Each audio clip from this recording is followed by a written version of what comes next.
mi ni olórí ambassador Dr. Ọmọlára Fáṣọlá McGregor. Èmi ni olúàṣẹ olókun àgbáyé. À ń ṣe ọdún olókun nílùú Èkó lénìí. Ó dẹ̀ ṣe pàtàkì ká máa ṣe ọdún yìí nítorí pé olókun lélẹ́dùmarè gbájélé lọ́wọ́. Mi ò dẹ̀ tí ì rèèyàn kan tí ò fẹ́ lówó, mi ò tí ì rẹni tí ò fẹ́ lọ́lá, mi ò dẹ̀ tí ì rèèyàn tí ò fẹ́ jẹ́ èèyàn láwùjọ tó fẹ́ máa nájú níbi táwọn ẹgbẹ́ ti ń náwó.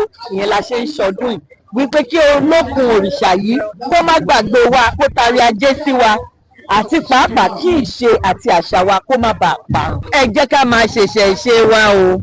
Ẹni tí ò ṣẹ̀ṣẹ̀ ṣe ẹ̀ bí ẹni tí ò mọ ẹni tóun jẹ́ ni, bí ẹni tí ò jẹ́ nǹkan kan ni. Àṣà àti ìṣe wa òun ló ń jẹ́ ká jẹ́ ọmọlúwàbí ká jẹ́ gẹ́gẹ́ bí ọmọ Yorùbá.